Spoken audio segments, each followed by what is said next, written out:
Morley Minto reform जो था 1909 का, ये दोनों ही लोगों की डिमांड थी। मैंने आपसे कहा कि जो उनकी कैरेट की पॉलिसी थी उसमें उन्होंने दो लोगों को चुना सपोर्ट करने के लिए।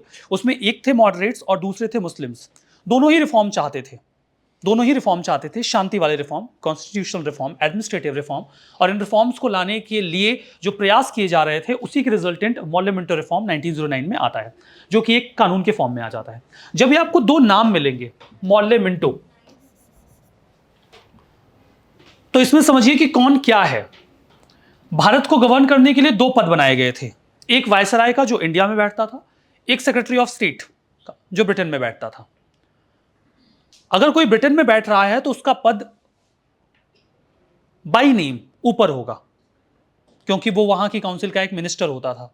तो पद में वो ऊंचा होता था, लेकिन उसके पास प्रैक्टिकल पावर्स नहीं होती थी, क्योंकि प्रैक्टिकल पावर्स तो उसके पास होंगी जो इंडिया में होगा, जो यहाँ के सिचुएशन में होगा और जो चीजों को संभालेगा। तो प्रैक्टिकल पावर्स अगर आप देखिए तो हमेशा वायसराय के पास होती थी, लेकिन ऑन पोस्ट सुप्रीमेसी होती थी सेक्रेटरी ऑफ स्टेट की, क्योंकि वायसराय को खुद को रिस्पॉन्सिबल बनाना होता था सेक्रेटरी ऑफ स्टेट के लिए।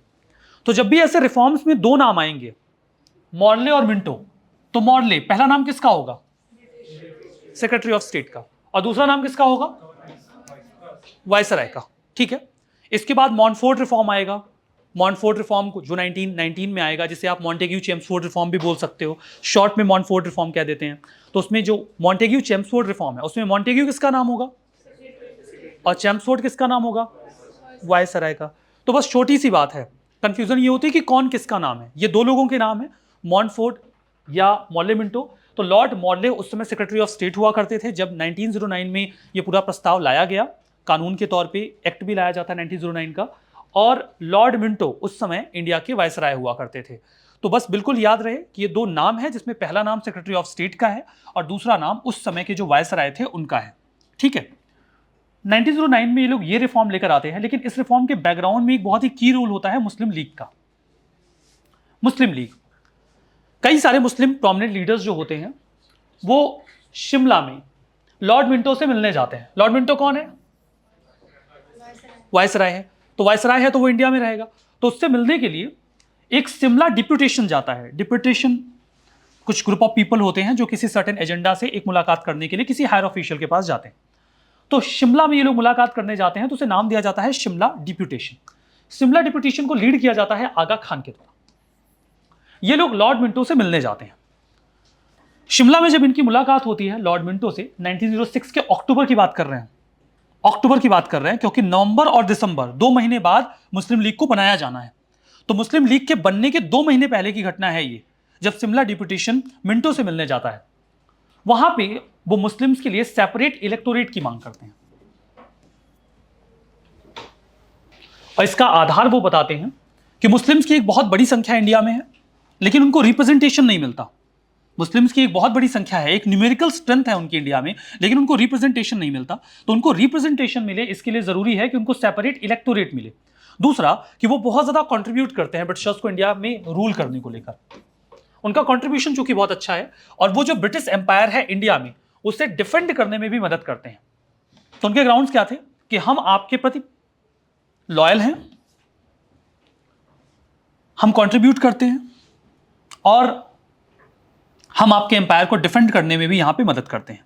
दूसरा, हमारी न्यूमेरिकल स्ट्रेंथ बहुत अच्छी है, हम बहुत बड़ी संख्या में हैं, तो हमारा रिप्रेजेंटेशन हो ये बहुत जरूरी है। अब यहां उनके दो फंडामेंटल ऑब्जेक्टिव्स थे जब वो रिप्रेजेंटेशन की मांग कर रहे थे। उन्होंने कहा separate electorate. What is the meaning of separate electorate? Separate electorate का मतलब क्या है? सेपरेट इलेक्टोरेट का मतलब यह है कि ये जो कॉन्स्टिट्यूएंसी है, आप इसे डेजिग्नेट करोगे कि यहां से केवल एक मुस्लिम व्यक्ति ही कंटेस्ट कर सकता है, और दूसरा, यहां पर केवल उसे मुस्लिम्स ही वोट करेंगे। दैट इज सेपरेट इलेक्टोरेट, और कोई वोट नहीं करेगा। अब आपके मन में एक सवाल ये जरूर से आ जाएगा कि मुस्लिम व्यक्ति एक खड़ा होगा और मुस्लिम व्यक्ति ही उसे वोट करेंगे, तो बाकी लोग क्या करेंगे? ये तो गलत हो गया ना कि बाकी लोग वोट नहीं करेंगे। तो बाकी लोग वोट नहीं करेंगे, इसमें कहीं कोई समस्या नहीं थी। कारण यह है कि वहां पर लोग वैसे भी ज्यादा वोट करते नहीं थे, जो वोटिंग होती थी वो प्रॉपर्टी के बेसिस पर होती थी कि अगर आपके पास प्रॉपर्टी है, आप एक वेल्दी पर्सन है या एक सर्टेन टाइप ऑफ एजुकेशन आपके पास है तो ही आप वोट कर सकते हैं। सभी लोग वोट नहीं करते थे, तो एक बहुत छोटी पॉपुलेशन थी जो वोट करती थी। और अब वो छोटी पॉपुलेशन जो वोट करने वाली थी वो केवल मुस्लिम्स की होगी इन सर्टेन कॉन्स्टिट्यूएंसी। तो आप मुस्लिम्स के लिए सीट रिजर्व करेंगे जिस पर केवल मुस्लिम्स ही वोट करेंगे।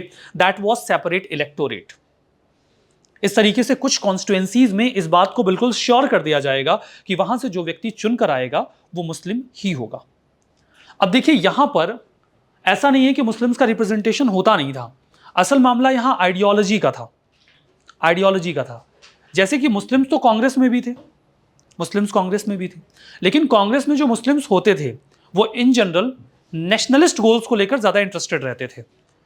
तो जो ग्रास रूट लेवल पे आगे आने वाले समय में जब मुस्लिम लीग का इमरजेंस होगा, यू विल सी कि जो ग्रास रूट लेवल का मुस्लिम कम्युनिटी का एक व्यक्ति होता था वो कांग्रेस के एक मुस्लिम मेंबर को बहुत ज्यादा सपोर्ट नहीं करता था, बल्कि वो मुस्लिम लीग का जो एक मुस्लिम मेंबर है उसको सपोर्ट करता था, क्योंकि उन्हें ऐसा लगता था कि ये हमारे कॉज के लिए ज्यादा सीरियस है कंपैरिजन टू वो जो कांग्रेस में है, क्योंकि वो नेशनलिस्ट गोल्स के लिए ज्यादा सीरियस होते थे। तो सेपरेट इलेक्टोरेट होने का मतलब ये था कि वहां पर जो लोग चुने जाएंगे, अब यहां पर अगर केवल मुस्लिम कंटेस्ट कर सकता है तो वो कांग्रेस का भी मुस्लिम हो सकता है और वो नॉन कांग्रेस का मुस्लिम भी हो सकता है। लेकिन ये बिल्कुल तय था कि ग्रास रूट लेवल पे जो लोग, जो मुस्लिम लीडर्स कांग्रेस से एसोसिएटेड हैं, उनको मास सपोर्ट मिल नहीं पाता था। तो जो ऐसा मुस्लिम है जो कांग्रेस से नहीं है वो जीत कर आएगा, तो वो उनकी आइडियोलॉजी को फुलफिल करता था। तो उन्होंने सेपरेट इलेक्टोरेट की मांग की।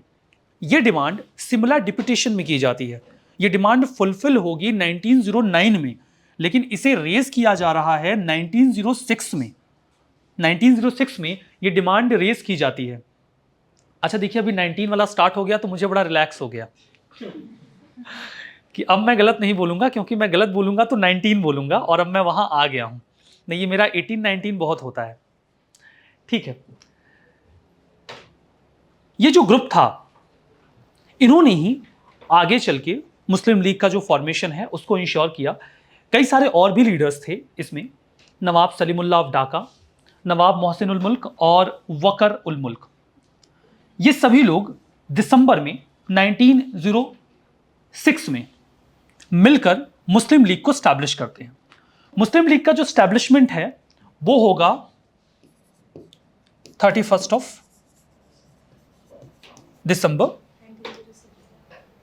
30 या 31 दिसंबर 30 का होगा ना, 30 दिसंबर 1906। ये लास्ट डे ऑफ 1906 था, लास्ट डे ऑफ 1906। मतलब अगर 1906 की कोई भी घटना, मैंने आपको पहले बताया था यूपीएससी कई बार क्रम में लगाने को देती है, एक सीक्वेंस में घटनाओं को अरेंज करने के लिए कह देती है। तो अगर 1906 की कोई भी घटना है और मुस्लिम लीग का स्टैब्लिशमेंट भी है तो आप मुस्लिम लीग के स्टैब्लिशमेंट को सबसे लास्ट में डालेंगे, क्योंकि इसके बाद कुछ नहीं हो सकता। ये 1906 के लास्ट डे स्टैब्लिश किया गया था। तो 30 ऑफ दिसंबर 1906 को फाइनली मुस्लिम लीग को स्टैब्लिश कर दिया जाता है। मुस्लिम लीग जो है वो बिल्कुल इंटेंडेड थी कि वो ब्रिटिश एम्पायर के प्रति लॉयल्टी को दिखा के रखेंगे और वो मुस्लिम इंटेलिजेंसिया को, मतलब वो लोग जो मुस्लिम्स में इंटेलिजेंट हैं, एक बुद्धिजीवी वर्ग है, उसे कांग्रेस से दूर रखेंगे। ये उनका एकदम फंडामेंटल कॉन्सेप्ट था कि मुस्लिम्स को कांग्रेस से दूर रखेंगे और ब्रिटिशर्स के प्रति लॉयल बना के रखेंगे। तो मुस्लिम्स को अगेंस्ट खड़ा कर दिया गया ब्रिटिशर्स के द्वारा। उन्होंने जो मुस्लिम लीग का फॉर्मेशन था उसको बहुत ही वेलकम किया, सपोर्ट किया और मुस्लिम लीग को बना दिया गया। तो जो मुस्लिम लीग का फॉर्मेशन था उसमें वो लोग सेपरेट इलेक्टोरेट की मांग कर रहे थे। वो लोग ये डिमांड कर रहे थे कि हमें आप जो प्रोविंशियल लेजिस्लेचर है या फिर सेंट्रल लेजिस्लेचर है वहां पर एंट्री दीजिए। तो अगर आप देखिए एक सेंस में तो ये कॉन्स्टिट्यूशनल रिफॉर्म की मांग कर रहे थे, ये कॉन्स्टिट्यूशनल रिफॉर्म की मांग कर रहे हैं। दूसरे एक और बंधु हैं गोपाल कृष्ण गोखले जी। गोपाल कृष्ण गोखले जी इंग्लैंड जाते हैं और वो मिलते हैं secretary of state John Morley के साथ, मॉर्ले सेक्रेटरी ऑफ स्टेट के साथ, और वो कहते हैं कि आप इंडिया में एक सेल्फ गवर्निंग सिस्टम को डिलीवर करिए, बिल्कुल वैसे ही जैसे आपने कनाडा या ऑस्ट्रेलिया की कॉलोनीज में डेवलप किया हुआ है। मतलब आप यहां पर दो लोगों को देखिए, मैंने आपसे क्या कहा था कि ब्रिटिशर्स ने अपनी कैरेट की पॉलिसी में दो लोगों को पिक किया, एक मॉडरेट्स को, दूसरा मुस्लिम्स को। दो के दोनों ही कॉन्स्टिट्यूशनल और एडमिनिस्ट्रेटिव रिफॉर्म की मांग कर रहे हैं, जिनमें से एक ग्रुप मिलने चला जाता है मॉर्ले से और एक व्यक्ति जो मॉडरेट हैं वो मिलने चले जाते हैं, मॉर्ले से मिलने जाते हैं ये गोपाल कृष्ण गोखले जी, और मिंटो से मिलने जाता है सिमला डिप्यूटेशन। तो दो ग्रुप्स जिनको ब्रिटिशर्स ने सपोर्ट करने के लिए चुना, वो दो लोगों से मिलते हैं, और जब ये दो लोगों से मिलते हैं तो फिर ये दो लोग आपस में बातचीत करते हैं, और अब बातचीत मॉर्ले और मिंटो के बीच में होती है कि क्या किया जाए, क्या हम लोग कुछ ऐसा रिफॉर्म कर सकते हैं जिससे ये दोनों ग्रुप खुश हो जाएं, क्योंकि इन्होंने हमारे लिए काम किया है। मॉडरेट्स ने एक्सट्रीमिस्ट को बाहर किया, जिसके बाद ये जो पूरा स्वदेशी मूवमेंट था वो क्रश किया जा सका, रिवोल्यूशनरी एक्टिविटीज पर लगाम लगी। तो मॉडरेट्स ने कहीं ना कहीं ब्रिटिशर्स के फेवर में काम किया, और जो मुस्लिम्स थे वो लगातार सपोर्ट कर रहे थे ब्रिटिशर्स को, और वो कांग्रेस के अगेंस्ट में खड़े हुए थे। उन्होंने स्वदेशी एंड बाइकॉट मूवमेंट में बहुत पार्टिसिपेट नहीं किया, तो इन अ वे उन्होंने भी ब्रिटिशर्स को सपोर्ट किया। तो अगर उन्होंने ब्रिटिशर्स को सपोर्ट किया है तो आपको कंसेशंस देने पड़ेंगे, you need to give concessions. अगर आप कंसेशंस नहीं दोगे तो फिर दिक्कत होगी। तो उन्होंने प्लान बनाया कि हम इनको कंसेशन देंगे, और कंसेशन देने के क्रम में जो मिंटो और सेक्रेटरी ऑफ स्टेट मॉर्ले थे वो कुछ रिफॉर्म्स को लेकर सहमत हुए, ताकि जो इंडिया में मॉडरेट्स और मुस्लिम्स हैं उन्हें थोड़ा पैसिफाई किया जा सके। इसी उद्देश्य से मॉर्ले मिंटो रिफॉर्म आता है। उन रिफॉर्म्स को इनकॉर्पोरेट कर दिया जाता है इंडिया काउंसिल एक्ट ऑफ 1909 में। तो वो कुछ रिफॉर्म्स फॉर्मुलेट करते हैं इंडिया के लिए, और उन्हें एक कानून का रूप दिया जाता है, और वही कानून 1909 में इंडियन काउंसिल एक्ट ऑफ 1909 के रूप में हमारे सामने आते हैं। यहां पे इलेक्टिव प्रिंसिपल को रिकॉग्नाइज किया गया नॉन ऑफिशियल मेंबर्स के लिए काउंसिल में। Elective principle, non official member छोड़िए, समझ में ना आए तो इंडियंस को अलाउ किया गया कि वो लेजिस्लेटिव काउंसिल में इलेक्शन में पार्टिसिपेट कर सकते हैं, हालांकि क्लास और कम्युनिटी के बेसिस पर उसका डिवीजन था। सेपरेट इलेक्टोरेट मुस्लिम्स के लिए स्टैब्लिश किया गया, और यहां पर एक ऐसा स्टेप लिया गया जिसने आगे चल के इंडिया को डिवाइड किया। अब देखिए यहां पे कई बार मामला क्या आता है ना, official member, non official member, elected member, nominated member. आप जब भी कोई काउंसिल एक्ट पढ़ेंगे ये चीज आपको सबसे ज्यादा परेशान करेगी। दो, इस पर क्वेश्चंस के आने की संभावना बहुत कम होती है, लेकिन कॉन्सेप्चुअल क्लैरिटी के लिए इसको जानना जरूरी होता है। इन बातों को समझिए। मैं यहां पर आपको बताता हूं, ये फंडामेंटल क्लैरिटी के लिए बता रहा हूं, थोड़ा सा टेक्निकल लगेगा बट ध्यान से समझिएगा, क्योंकि ये समझ लेंगे तो आपको आगे जब भी आप कोई काउंसिल एक्ट पढ़ेंगे उसमें लेजिस्लेचर में कहीं कोई सुधार हो रहा है, कोई भी इंप्रूवमेंट हो रहा है, तो आपको बहुत अच्छे से समझ में आएगा।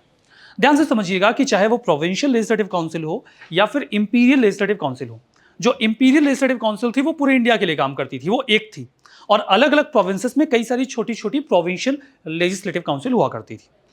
अब उनमें जो मेंबर्स होते थे उनके 4 टाइप्स होते थे, 4 टाइप के मेंबर वहां पे होते थे। एक होते थे एक्स ऑफिशियो मेंबर।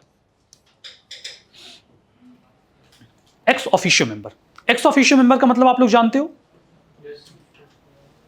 सभी लोग जानते हैं। एक व्यक्ति किसी पद पर है तो वो ऑटोमेटिकली दूसरे पद पे चला जाएगा, that is the meaning of being ex officio. ठीक है, मैंने आपको इसके पहले हो सकता है एग्जाम्पलीफाई किया हो कि आपके माता जी के जो भाई होंगे वो आपके एक्स ऑफिशियो मामा होंगे, ऑटोमेटिकली मामा बन जाएंगे। अगर आपकी माता जी ने गलती से भी किसी को भाई बोल दिया तो वो आपका मामा हो गया, तो वो पद आप ऑटोमेटिकली मिल जाएगा। इसमें कुछ हाँ, कोई एफर्ट करने की जरूरत नहीं है। आपके पिताजी का जो भाई है, छोटा भाई है, वो आपका एक्स ऑफिशियो चाचा है, कुछ भी करने की जरूरत नहीं है। उन्होंने अपने किसी दोस्त को भी बोल दिया कि मेरे भाई की तरह है, तो वो चाचा हो गया। दोस्त तो वैसे भी चाचा बन ही जाते हैं। तो ये मतलब आप समझ रहे हैं कि एक व्यक्ति जो एक पद पर है वो ऑटोमेटिकली दूसरे पद पे चला जाता है, और ये जो पद मिलना होता है इसे ही एक्स ऑफिशियो कहा जाता है। ठीक है, तो जो गवर्नर जनरल और उनकी काउंसिल के मेंबर्स होते थे, एग्जीक्यूटिव काउंसिल के मेंबर्स, वो ऑटोमेटिकली इस लेजिस्लेचर का पार्ट बन जाते थे ताकि उनकी होल्ड बनी रहे, और इसीलिए ये होते थे एक्स ऑफिशियो मेंबर।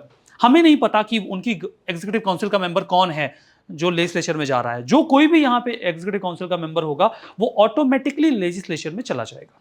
तो ये तो मतलब हुआ एक्स ऑफिशियो मेंबर का, बहुत ही साधारण सी बात है ये। दूसरा है, यहां पे है नॉमिनेटेड ऑफिशियल मेंबर और नॉमिनेटेड नॉन ऑफिशियल मेंबर। अब पहले समझिए ऑफिशियल मेंबर और नॉन ऑफिशियल मेंबर में अंतर क्या है, क्योंकि ये बात बार बार आएगी। ऑफिशियल मेंबर्स की संख्या बढ़ा दी, नॉन ऑफिशियल की घटा दी, ऐसा कुछ आता रहता है। कंपनी के कई सारे अधिकारी होते हैं, ऑफिशियल्स होते हैं। ये कोशिश ये करते थे कि जो यहां पर लेजिस्लेचर है, चाहे वो प्रोविंशियल है या फिर इंपीरियल है, उसमें ये कंपनी के अधिकारियों को ही मेंबर बना दे, ये इनका प्रयास रहता था। जो कंपनी के ऑफिशियल हैं उन्हें ही वो लेजिस्लेचर में मेंबर बनाने की कोशिश करते थे, क्योंकि जो कंपनी के अधिकारी हैं अगर वो लेजिस्लेचर में रहेंगे तो वो कोई भी ऐसा कानून नहीं बनने देंगे जो ब्रिटिशर्स के अगेंस्ट में हो। तो ऐसे लोगों को ऑफिशियल मेंबर कहा जाता था। ठीक है, कुछ लोग होते थे जो कंपनी के अधिकारी नहीं होते थे, कंपनी के अधिकारी नहीं है, वो आम लोग हैं, वो भी लेजिस्लेचर में चुन के जाते थे, उन्हें नॉन ऑफिशियल मेंबर कहा जाता था। नॉन ऑफिशियल मेंबर होने का मतलब ये बिल्कुल नहीं है कि वो इंडियन ही होंगे। कंपनी में ऐसे भी लोग होते थे, उनकी फैमिली के लोग यहां पर आके रह रहे होते थे, यूरोपियंस होते थे, किसी अन्य देश के लोग होते थे जो यूरोपियन ही हैं, वो कंपनी के अधिकारी नहीं हैं लेकिन वो इंडियन नहीं है, वो भी नॉन ऑफिशियल मेंबर के तौर पे जाते थे। तो जब वो किसी को नॉन ऑफिशियल मेंबर के तौर पे भेजते थे तो वहां पे भी वो कोशिश ये करते थे कि किसी अन्य यूरोपियन को भेज दें, किसी फ्रेंच को भेज दें। फ्रेंच से मान लीजिए उनकी बाद में तो ठीक हो गई थी बातचीत, बाद में तो अलाई भी बन गए थे फर्स्ट वर्ल्ड वॉर के टाइम पे, या किसी स्पेनिश को भेज दें जो कम से कम इंडियन ना हो। ठीक है, फर्दर जो इंडियंस थे वो भी सारे उनके फेवर में, मतलब ऐसा नहीं कि सारे इंडियंस के फेवर में ही रहते थे, कई सारे लोग उनकी भी चापलूसी किया करते थे। तो वो नॉन ऑफिशियल मेंबर के तौर पे कुछ ऐसे इंडियंस को चुनना चाहते थे जो उन्हें फेवर करते हो। ठीक है, तो देखिए ऑफिशियल मेंबर, कुल मिला के आप एक बात दिमाग में रखिए, एक बात दिमाग में रखिए, वो ये है कि वो हमेशा ये चाहेंगे कि चाहे वो इंपीरियल लेजिस्लेटिव काउंसिल हो या फिर प्रोविंशियल लेजिस्लेटिव काउंसिल हो, उसमें जो व्यक्ति बैठ रहा है वो उन्हें सपोर्ट करने वाला हो। सपोर्ट करने वाला ये व्यक्ति हमेशा होगा जो एक्स ऑफिशियल मेंबर है, जो ऑफिशियल मेंबर है वो हमेशा उनको सपोर्ट करेगा। नॉन ऑफिशियल मेंबर को हम अक्सर कंफ्यूज ये कर देते हैं कि उन्होंने नॉन ऑफिशियल मेंबर्स की संख्या बढ़ा दी तो इंडियंस की संख्या बढ़ गई। नहीं, नॉन ऑफिशियल मेंबर का मतलब हमेशा इंडियन मेंबर नहीं होता। नॉन ऑफिशियल मेंबर का मतलब सिर्फ इतना है कि वो कंपनी का अधिकारी नहीं है, बस। वो इंडियन हो भी सकता है और नहीं भी हो सकता है, या हो सकता है वो एक ऐसा इंडियन हो जो इंडियंस को सपोर्ट ही ना करता हो। तो ये तो मतलब हो गया नॉन ऑफिशियल मेंबर का। उनके कुछ वोटिंग राइट्स भी थे या बस एडवाइजरी नेचर था उनका जो लेजिस्लेचर में समय समय पे अधिकार दिए गए हैं, जैसे कि 1991 में कुछ राइट्स ग्रांट किए गए, 1909 में उन्होंने ये भी राइट दे दिया कि जो बजट पेश हो रहा है उसमें अलग अलग सेक्शंस में आप वोट कर सकते हो, ओवरऑल बजट को वोट करने का राइट नहीं दिया गया। 1892 में जो कानून आया था, 1892 में। मैं इनके कंपैरिजन में पूछ रहा हूं। नहीं नहीं, अगर आप लेजिस्लेचर में चले गए तब तो इक्वल राइट्स हैं। When you are in the legislature तो सभी के पास इक्वल राइट्स हैं, तब उसमें डिस्क्रिमिनेशन नहीं है। इसीलिए तो वो कोशिश करते थे कि जो व्यक्ति जाए वो उनके फेवर का हो, क्योंकि जाने के बाद तो सब बराबर हो जाते थे ना। ठीक है, अब यहां पर देखिए एक और मामला आ रहा था, वो था इलेक्टेड का और नॉमिनेटेड का, कि एक व्यक्ति इलेक्ट होकर जाएगा कि नॉमिनेट होकर जाएगा। ब्रिटिशर्स क्या चाहेंगे? नॉमिनेट होकर जाए। वो नहीं चाहेंगे कि व्यक्ति इलेक्ट होकर जाए, क्योंकि अगर वो इलेक्ट होकर जाएगा तो इंडियंस की तरफ से जा सकता है, लेकिन अगर नॉमिनेट होकर जाएगा तो ब्रिटिशर्स भेजेंगे। ठीक है, अब यहां पर इस पूरे कॉन्सेप्ट में आपको एक बात तो समझ में आ गई कि इंडियंस की डिमांड हमेशा दो चीजों पे रहेगी। एक तो जो व्यक्ति चुन के जा रहा है वो हो नॉन ऑफिशियल, जो भी व्यक्ति काउंसिल में जा रहा है वो तो एक तो वो नॉन ऑफिशियल और दूसरा वो हो इलेक्टेड। इतना क्लियर हुआ? क्योंकि जो नॉन ऑफिशियल होगा वो इंडियन हो सकता है, ऑफिशियल तो इंडियन हो ही नहीं सकता ना, क्योंकि वो इंडियंस को एंट्री देते नहीं थे कंपनी में। तो एक तो वो नॉन ऑफिशियल हो क्योंकि तब उसके इंडियन होने की संभावना है, दूसरा वो इलेक्टेड हो, क्योंकि अगर वो नॉन ऑफिशियल है भी तो कोई अन्य यूरोपियन हो सकता है, कोई ऐसा इंडियन हो सकता है जो उन्हें सपोर्ट ना करे। तो वो नॉन ऑफिशियल हो और इलेक्टेड हो।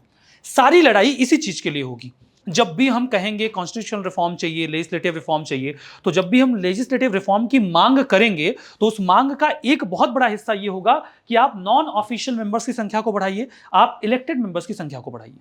सारी लड़ाई इसी बात की होगी। अब आपको समझ में आएगा कि एक्चुअली में वो क्या कर रहे हैं, उन्होंने जो रिफॉर्म किया वो किया कि नहीं किया। तो देखिए मेंबर्स की चार कैटेगरी मैंने आपको बताई। एक कैटेगरी में एक्स ऑफिशियल मेंबर आए, दूसरे में आए नॉमिनेटेड ऑफिशियल मेंबर्स, मतलब वो ऑफिशियल मेंबर्स जिनको नॉमिनेट कर दिया उन लोगों ने। ठीक है, दूसरा नॉमिनेटेड नॉन ऑफिशियल मेंबर्स। देखिए नॉमिनेटेड ऑफिशियल मेंबर्स में ये कंपनी के, गवर्नमेंट के ऑफिशियल होते थे। जो नॉन ऑफिशियल मेंबर्स होते थे इनको गवर्नर जनरल के द्वारा नॉमिनेट किया जाता था।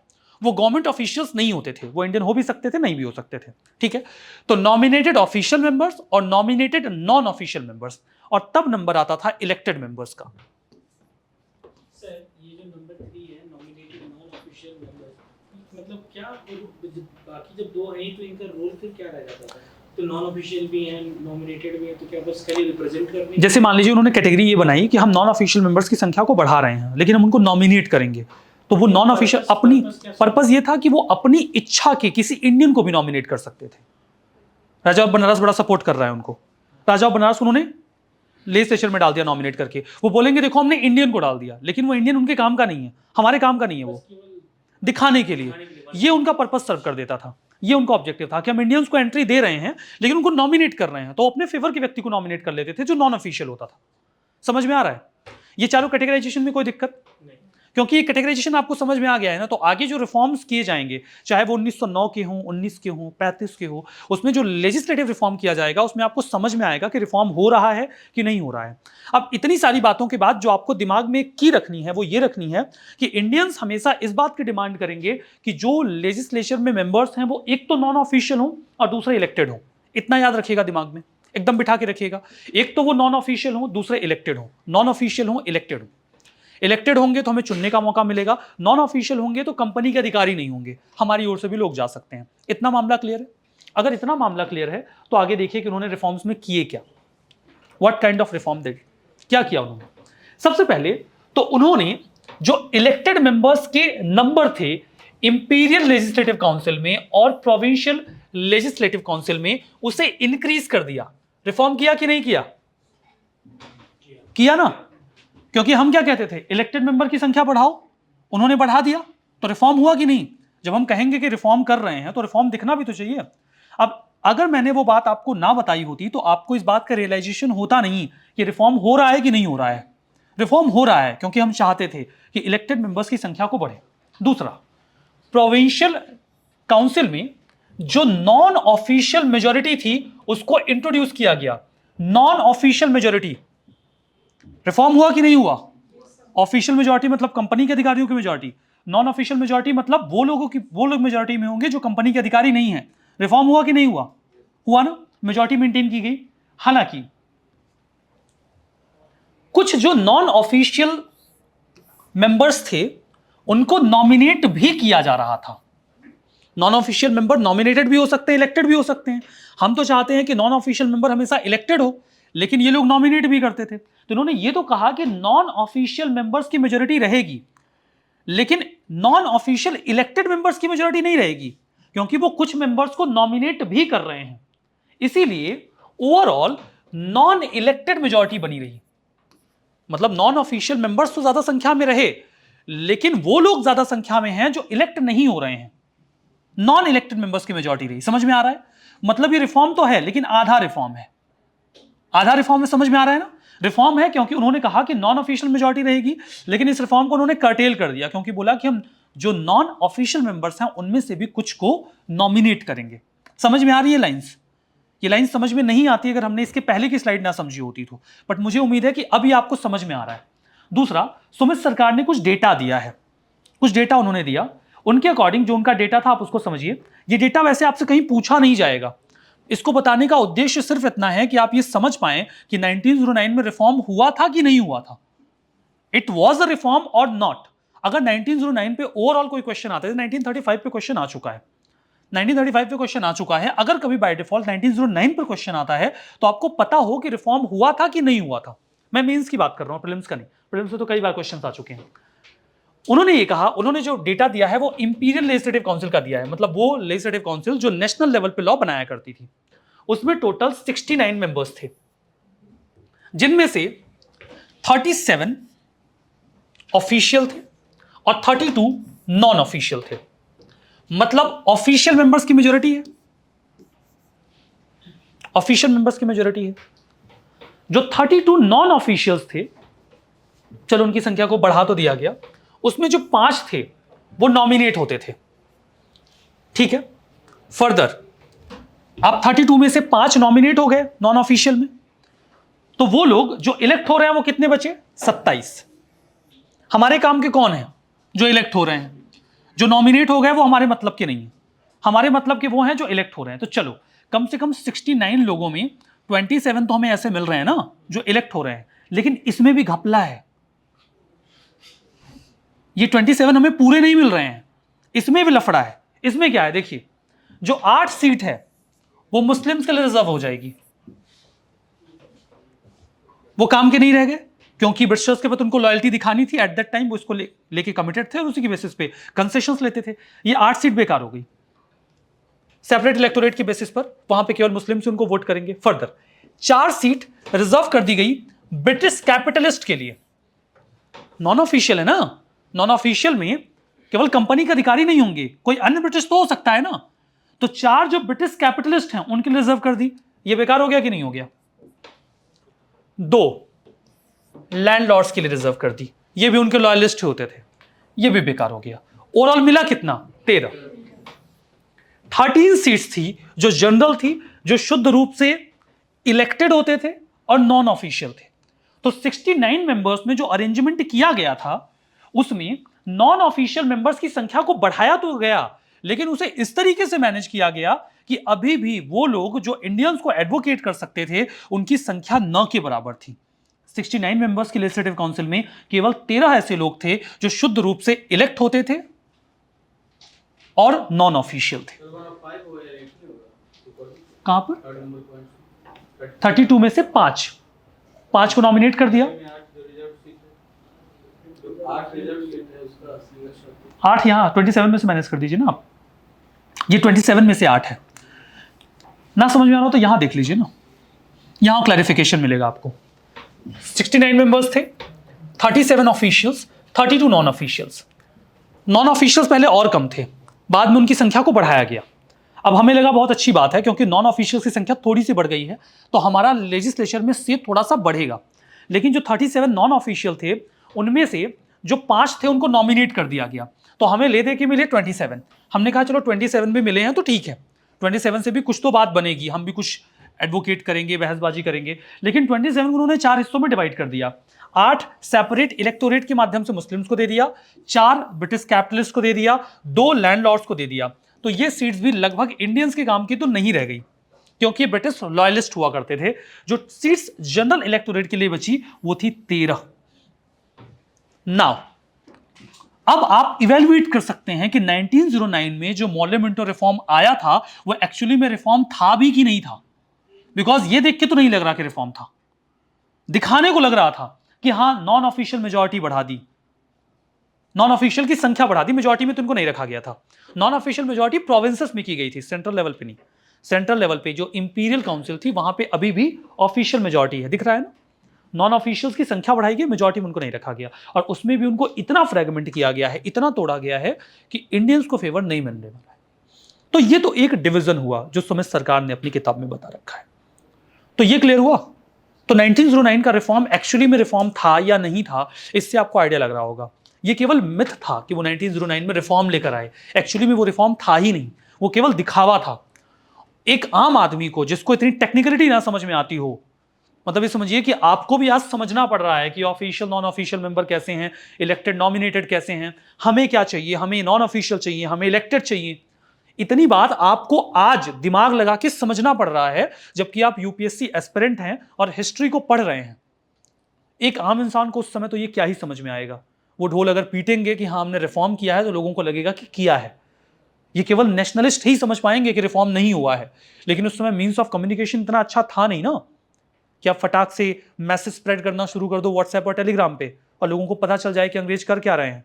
अभी देखिए एक एक पन्ने के मैसेज आते हैं कई सारे इश्यूज पे। ये जो इंपीरियल लेजिस्लेटिव काउंसिल है और जो प्रोविंशियल काउंसिल है, ये सब हुआ कहाँ करता था? मतलब ये सब चीज़ें एक किसी रूम में डिसाइड करके हम लोगों को बता दी जाती थी कि जैसे हमारा पार्लियामेंट है उस टाइप का कुछ था हमारे? पार्लियामेंट्री स्ट्रक्चर हुआ करता था अलग अलग प्रोविंसेस में।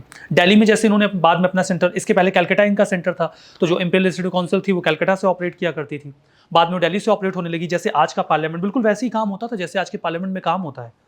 लोग बैठते थे, रिजोल्यूशंस आते थे, बजट डिस्कस होते थे, कानून बनते थे। जनरल इलेक्टोरेट थे तो क्या इसके लिए इलेक्शंस होते थे? हाँ इलेक्शंस होते थे। इलेक्शंस कैसे होते थे मैं आपको वो भी बता देता हूँ। अब देखिए आपको लग रहा होगा चलो 13 सीट तो मिली है, बढ़िया बात है। अरे इसमें भी बहुत लफड़ा है, ये 13 भी ढंग से थोड़ी मिली है। कुल मिला के आपको समझ में आएगा कि एक्चुअली में हो क्या रहा है। 8 मुस्लिम सीट है, हाँ। तो ये 8 मुस्लिम सीट स्पेशल मुस्लिम प्रोविंसेस के लिए थे कि वो डिसाइड करेंगे कहाँ से। इन जनरल ऐसी जगहों पे वो एक्चुअली में सेपरेट इलेक्टोरेट मिल रहा है ना 1909 में, तो वो डिसाइड करेंगे कि कौन सा एरिया है जहां पर सेपरेट इलेक्टोरेट लागू होगा, तो उस एरिया से केवल वही चुन के आएंगे। ठीक है। सर हाँ सर प्रोविंशियल में तो अलग होगा ना कोई सिस्टम या प्रोविंशियल का सिस्टम बिल्कुल अलग है, ये केवल इंपीरियल की बात कर रहे हैं हम लोग। प्रोविंसेस में मद्रास का, बॉम्बे का, बंगाल का सब सिस्टम उनका अलग होगा। सर तो बेसिकली ये reform deceptive in nature then were not. हाँ बिल्कुल, इनका मतलब कोई क्लियर कट रिफॉर्म था नहीं, ये केवल दिखावा था कि हम रिफॉर्म कर रहे हैं, एक्चुअली में कोई रिफॉर्म नहीं था। अभी हम उस पर चर्चा करेंगे, एक इवैल्यूएशन करेंगे। देखिए, मुस्लिम्स को सेपरेट इलेक्टोरेट दिया गया, और जो सेपरेट इलेक्टोरेट था वो उनकी स्ट्रेंथ से ज़्यादा था। जो उनकी पॉपुलेशन थी उसके कंपैरिजन में अगर प्रोविंसेस में भी जो उनको रिजर्वेशन दिया गया, that was beyond their population, जो न्यूमेरिकल पॉपुलेशन थी उससे ज़्यादा दिया गया। यहाँ पर आपको उनकी कैरेट एंड स्टिक की पॉलिसी दिखेगी, और जो अपीजमेंट की पॉलिसी है वो भी दिखेगी कि वो बिल्कुल अपीज कर रहे हैं मुस्लिम कम्युनिटी को, ताकि उन्हें हिंदू कम्युनिटी से अलग कर सकें और उन्हें कांग्रेस के अगेंस्ट में इस्तेमाल कर सकें। तो वो उनकी कैरेट एंड स्टिक की पॉलिसी आपको यहाँ पे विजिबल दिखेगी। फर्दर, जो मुस्लिम वोटर्स थे उनकी इनकम क्वालिफिकेशन को भी हिंदू वोटर्स की तुलना में कम रखा गया। वहां पे पहले इनकम क्राइटेरिया होता था, आप इतना अर्न करते हैं, आपके पास इतनी वेल्थ है तो आप वोट करेंगे, नहीं तो नहीं करेंगे। सभी वोट नहीं करते थे ना, तो एक मुस्लिम को वोट करने के लिए कम वेल्थ की जरूरत पड़ती थी कंपैरिजन टू अ हिंदू। ये इसलिए था ताकि मुस्लिम ज्यादा वोट कर पाएं, हिंदूज कम वोट कर पाएं। यहां पर भी आपको उनकी कैरेट एंड स्टिक की पॉलिसी दिखेगी। जब हम कहते हैं कि कैरेट एंड स्टिक की पॉलिसी उनकी थी और आपसे पूछ लिया जाए कहां थी, तो क्या बताओगे? आपके पास कुछ क्रक्स होना चाहिए ना। जैसे एक सिंपल सा क्वेश्चन आ जाए कि Britishers used policy of carrot and stick to conquer India, अगर एक छोटी सी बात कह दी जाए तो आपको कहां मिलेगी? स्टिक की पॉलिसी तो आपको खूब दिखेगी, क्योंकि वो तो विजिबल ही विजिबल है, क्योंकि हमेशा स्टिक की पॉलिसी पर बात होती है। लेकिन कैरेट की पॉलिसी आपको मिलेगी कहां? तो कैरेट की पॉलिसी आपको यहीं पर मिल रही है। मुस्लिम लीग का फॉर्मेशन, यहां पर देखिए जो मुस्लिम लीग को उनकी पॉपुलेशन के कंपैरिजन में ज्यादा सीट्स दी गई, या फिर उनके लिए जो इनकम क्राइटेरिया है वो लोअर किया गया, मॉडरेट्स को जो अपीज किया गया। यहीं पर तो आप कैरेट की पॉलिसी ड्रॉ करोगे ना, मॉडरेट्स एंड मुस्लिम्स के फ्रंट पे, और वही आपको पॉइंटर्स बना के लिखने होंगे अगर कभी भी आपको कैरेट की पॉलिसी मिल जाए तो। हिस्ट्री में जहाँ भी ब्रिटिशर्स ने एक पार्टी को फेवर किया वो उसमें इंक्लूड कर सकते हैं। बिल्कुल इंक्लूड कर सकते हो आप। 1857 के बाद फर्स्टली दे सपोर्टेड हिंदूज, हाँ वो भी इसमें मेंशन हो। बिल्कुल मेंशन कर सकते हो। देखिए बात यह है कि ऐसे मेंशन करने को आपको बहुत सारी जगह मिलेंगी, लेकिन क्या आप सॉलिड एग्जाम्प्लिफिकेशन कर पा रहे हैं? क्या आप एग्जाम्प्लिफिकेशन कर पा रहे हैं? जैसे आपने कहा कि हाँ, इंपीरियल लेजिस्लेटिव काउंसिल में उनके लिए 8 सीट्स रिजर्व की गई, जो कि उनके पॉपुलेशन रेशियो से ज्यादा था। अब आपकी जो बात है वो ज्यादा सॉलिड है कंपैरिजन टू इस बात की कि उन्होंने मुस्लिम्स को ज्यादा रिप्रेजेंटेशन दिया। आप एक पॉइंट तो ऐसे लिखोगे ना कि उन्होंने मुस्लिम्स को ज्यादा रिप्रेजेंटेशन दे दिया कैरेट एंड स्टिक की पॉलिसी में, और दूसरा आप ये लिखोगे कि उन्होंने उन्हें सेपरेट इलेक्टोरेट के फॉर्म में इंपीरियल लेजिस्लेटिव काउंसिल में 8 सीट्स दी, जो उनके पॉपुलेशन रेशियो से ज्यादा था। अब ये बात ज्यादा सॉलिड है, ज्यादा जस्टिफाइड है, ज्यादा दम है इसमें। बस इतना सा अंतर होता है एक सॉलिड आंसर में और एक सुपरफिशियल आंसर में, कि आपका आंसर एग्जाम्प्लीफाइड होता है, आप उसमें कुछ आर्ग्यूमेंट्स देते हैं या किसी का कुछ सॉलिड स्टेटमेंट इस्तेमाल करते हैं, कुछ भी एग्जाम्पल देते हैं, तो आपको अपने आर्ग्यूमेंट्स को सॉलिड बनाने के लिए कोशिशें करनी पड़ती हैं। ठीक है, देखिए जो लेजिस्लेचर की पावर थी, चाहे वो सेंट्रल लेवल पे हो या फिर प्रोविंसेस के लेवल पे हो, उनको एनलार्ज किया गया, और अब वो रेजोल्यूशंस पास कर सकते थे जिन्हें एक्सेप्ट या ना एक्सेप्ट किया जाए, मतलब एक फॉर्म में कि चलिए हम आपको कुछ और राइट दे रहे हैं। 1892 का जब एक्ट आता है तो उसमें उन्होंने कुछ इनिशिएटिव्स लिए थे, जैसे उन्होंने क्वेश्चन पूछने का राइट दिया था। क्वेश्चन पूछने का राइट दिया था, आप क्वेश्चन पूछोगे और मैं आपको जवाब दूंगा। आप मेरे जवाब से सहमत भी हो सकते हो, असहमत भी हो सकते हो। आपको जो मैंने आंसर दिया वो सही भी लग सकता है, गलत भी लग सकता है। अगर आपको मेरा आंसर अच्छा नहीं लगा, आपको कोई कंफ्यूजन हुई, तो आप मुझसे काउंटर क्वेश्चन पूछते हो। वो अलाउड नहीं था।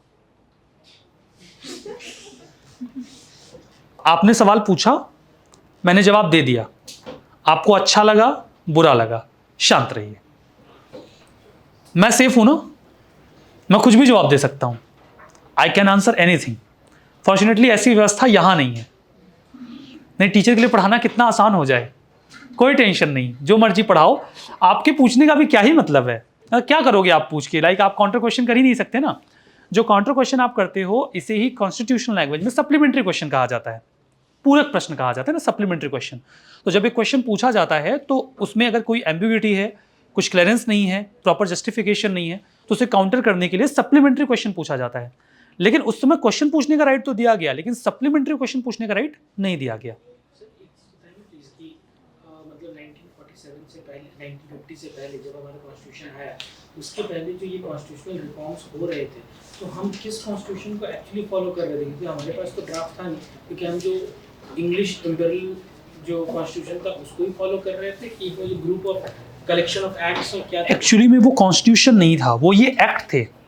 It was a collection हाँ, of जैसे acts. जैसे हाँ बिल्कुल, जैसे उन्होंने अगर काउंसिल एक्ट पास किया है 1861 का, तो अगले 20 सालों के लिए वही कॉन्स्टिट्यूशन है, नहीं सर, जैसे जब तक उसमें चेंज ना हो। Constitution is a collection of acts, reforms, सारा चीज उसमें डाला हुआ रहता है। हमारा प्रेजेंट कॉन्स्टिट्यूशन जो है वो एक कलेक्शन है, Form, पूरे वो data form. का, कि हमें ये फॉलो करना है। तो उस समय क्या मतलब अंग्रेज जब से आए थे और जब तक थे तब तक वो कलेक्शन ऑफ एक्ट्स को ही कॉन्स्टिट्यूशन मान रहे थे, बिल्कुल वही है, रिफॉर्म कर रहे थे। बिल्कुल वही है, और बहस भी उसी पे हो रही है। उसी पे। ये जो पिछला वाला कानून होता था ना, हाँ 20 साल पहले जो बना है, उसी में सारे चेंजेस किए जाते थे।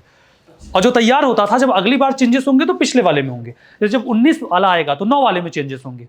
जब 35 का आएगा तो 19 वाले में चेंजेस किए जाएंगे। 35 वाले को हाँ काफी ब्रॉडन कर दिया गया था, कई सारी चीजें इनकॉर्पोरेट कर दी गई थी, बट उसमें जो चेंजेस होते थे वो पिछले वाले में होते थे। और जब हम कॉन्स्टिट्यूशनल रिफॉर्म की बात करते थे तो एक्चुअली में हम पिछले वाले कानून में चेंज की बात कर रहे होते थे, ठीक है, जो पहले पास किए गए, ठीक है। तो सप्लीमेंट्री क्वेश्चन को पूछने का राइट दे दिया गया यहां पर 1909 में, कहा गया कि आप सप्लीमेंट्री क्वेश्चन पूछ सकते हो। दूसरा, बजट पे डिस्कशन का राइट दिया गया, लेकिन ओवरऑल बजट पे नहीं। आप ओवरऑल बजट को नहीं डिस्कस कर सकते, उसके सर्टेन सेगमेंट्स, जैसे अलग अलग पार्ट में, इस पोर्शन में हम इतना एक्सपेंडिचर करना चाहते हैं, इस पोर्शन में इतना एक्सपेंडिचर करना चाहते हैं, इस हिस्से पर आप डिस्कशन कर सकते थे, ठीक है। तो पूरे बजट के और जो छोटे छोटे हिस्से थे, जो सेपरेट आइटम्स थे बजट के, उन पर वोट करने का राइट दिया गया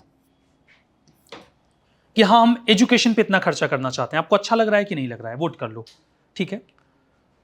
वो फेल हो जाए या पास हो जाए, वो उसके बाद एक ओवरऑल बजट तैयार करेंगे, और जो ओवरऑल बजट होगा वो पास कर दिया जाएगा। उस पर केवल एक डिस्कशन डिबेट हो जाएगा, बट फाइनली उसको पास कर दिया जाएगा। उस पर वोटिंग राइट नहीं दिया गया। एक रिफॉर्म किया गया, वो ये था कि किसी एक इंडियन को एंट्री दी जाएगी वायसराय की एग्जीक्यूटिव काउंसिल में। एग्जीक्यूटिव काउंसिल में ध्यान दीजिएगा, हम लेजिस्लेचर की बात नहीं कर रहे हैं, we are talking about executive council. वो जो 4 मेंबर्स की कमेटी होती है, उसमें हम एक इंडियन की एंट्री की बात कर रहे हैं। आज तक उन्होंने कभी उसमें किसी को नहीं घुसाया है, वो उनका बहुत ही क्लोज ग्रुप होता था, उसमें इंडियंस की एंट्री बड़ी बात होगी। पहली बार किसी इंडियन को उस एग्जीक्यूटिव काउंसिल में जो एंट्री मिली है वो 1909 के इस कानून के तहत मिली है, और सत्येंद्र सिन्हा जी पहले इंडियन बने 1909 में, जिनको वायसराय की एग्जीक्यूटिव काउंसिल में मेंबरशिप दी गई। तो ये बड़ी बात थी। चलो, उन्होंने एक तो काम किया कि एक इंडियन को एंट्री दे दी एग्जीक्यूटिव काउंसिल में, ठीक है।